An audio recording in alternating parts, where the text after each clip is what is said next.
लौह पुरुष सरदार वल्लभ भाई पटेल जी की 150वीं जन्म जयंती के अवसर पर सभी विधानसभाओं में एकता यात्रा का आयोजन किया जा रहा है। उसमें हिस्सा लेने के लिए आया हूँ। लेकिन जब आया हूँ तो साथ में यह भी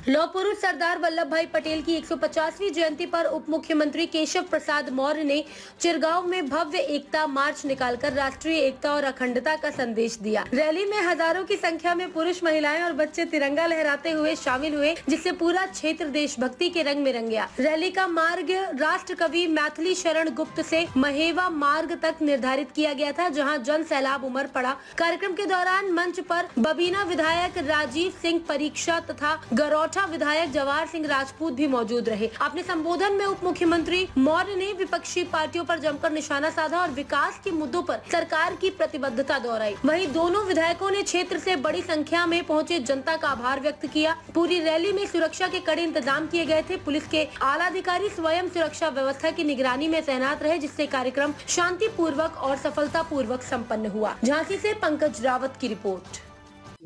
लौह पुरुष सरदार वल्लभ भाई पटेल जी की 150वीं जन्म जयंती के अवसर पर सभी विधानसभाओं में एकता यात्रा का आयोजन किया जा रहा है। उसमें हिस्सा लेने के लिए आया हूं। लेकिन जब आया हूं तो साथ में यह भी वंदे मातरम गीत के गान के रचना के 150 वर्ष पूरे होने पर भी उत्सव मनाया जा रहा है।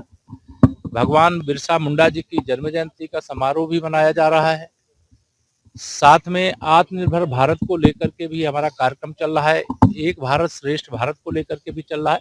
तो अभियानों के क्रम में आज झांसी आने का मौका मिला है और इसे मैं सौभाग्य समझता हूं, जहां कार्यकर्ताओं से मिलना होता है। और अभी हम लोग बिहार में भारतीय जनता पार्टी का जो गठबंधन एनडीए है, ऐतिहासिक विजय वहां पर है और बिहार की जनता ने देश को एक संदेश दिया है कि अब जंगल राज, गुंडा राज, कट्टा राज, तुष्टीकरण, जातिवाद, परिवारवाद की राजनीति का भविष्य अंत की ओर है। और जो लोग झूठ के आधार पर दुष्प्रचार करने का काम करते हैं, जो राजनीति में शब्दों की मर्यादा का ध्यान नहीं रखते हैं, उनको जैसे बिहार की जनता ने संदेश दिया है, वैसे देश की जनता अलग अलग राज्यों में संदेश देगी।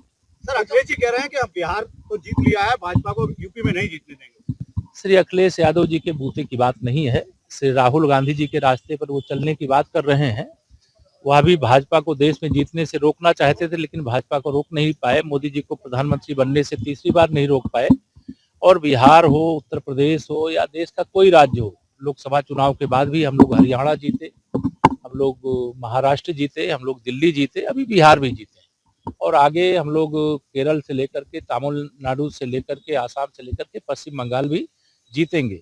अब गुंडागर्दी, बूथ कब्जा, बूथ लूट करके देश लूटना, बूथ लूट करके प्रदेश लूटना, ये माफियाओं के बल पर अब राजनीति नहीं चलेगी। देश जाग गया है। जिस तरह से दिल्ली बिलासपुर के जो यूपी से जुड़ रहे हैं, सहारनपुर है, कानपुर है। देखिए, देश का दुश्मन चाहे यूपी में छिपा होगा, चाहे देश के किसी राज्य में छिपा होगा, चाहे दुनिया के किसी कोने में छिपा होगा, सुरक्षा एजेंसियों पर, देश की सेना पर, देश की सरकार पर आप भरोसा रखें।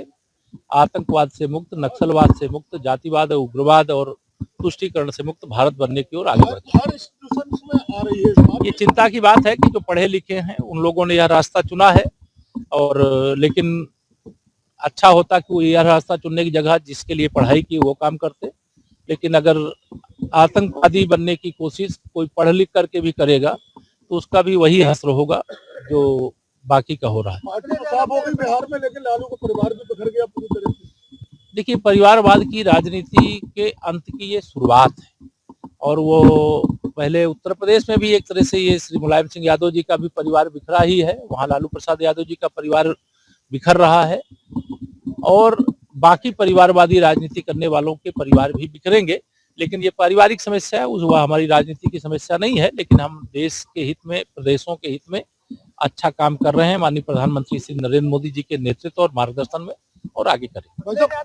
एक सवाल के अखिलेश जी आपसे बहुत रहे थे, उस समय तो कुछ पहले से आप हाथ मिला ले रिजल्ट बता दिए थे क्या उनको? नहीं, वो हमसे पूछ रहे थे लड्डू कब खिला रहे हो, मैंने कहा 14 नवंबर को रिजल्ट आएगा उस दिन खिला देंगे। फिर मैं उनको खोजता रहा, 14 नवंबर को मिले ही नहीं, तो लड्डू खिलाने का मौका नहीं मिला। तो क्या जाएंगे लड्डू खिलाने? मैं नहीं जाऊंगा, उनको आमंत्रित कर रहा हूं, आप लोगों के माध्यम से आवे, उनको लड्डू खिलाएंगे, रसगुल्ला खिलाएंगे, क्योंकि विजय यात्रा जो शुरू हुई है 2024 लोकसभा चुनाव के बाद भी, मैंने कहा हम लोग हरियाणा, महाराष्ट्र, दिल्ली प्रदेश और अब बिहार जीते हैं, तीसरी बार प्रचंड बहुमत से उत्तर प्रदेश जीतेंगे और 2027 का जो विधानसभा चुनाव होगा उसमें 2017 का रिजल्ट दोहराएंगे। ऐसी जनता की कृपा हमारे सब पार्टी के ऊपर भी बनी हुई है, हमारे नेतृत्व के ऊपर बनी हुई है, हमारे कार्यों के ऊपर बनी हुई है।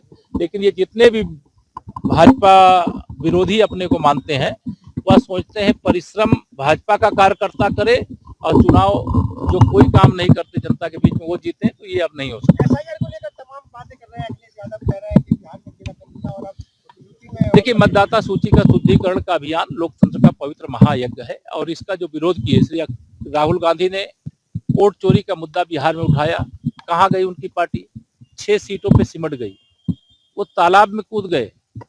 मैंने कहा नदी में कूदो चाहे कुआं में कूदो, चाहे तेजस्वी यादव को लेकर के कूदो, चाहे अखिलेश यादव को भी लेकर के कूदो, लेकिन ये मतदाता सूची का शुद्धिकरण का जो काम है ये लोकतंत्र का पवित्र यज्ञ है और इसमें एक राजनीतिक दल के नाते सभी दलों को हिस्सा लेना चाहिए और इससे मतदाता सूची में सुधार हुआ है। कोई मृतक मतदाता हो गया है उसका सूची में नाम नहीं होना चाहिए। अगर किसी मतदाता का एक से अधिक स्थान पे नाम है तो एक स्थान पर ही होना चाहिए। कोई घुसपैठिया मतदाता सूची में अपना नाम किस जुगाड़ से दर्ज करा लिया है तो वह हटना चाहिए और जो हमारे युवा मतदाता है जिनकी आयु 18 साल होने वाली है उनका नाम भी मतदाता सूची में होना चाहिए। यही मतदाता सूची का शुद्धिकरण है।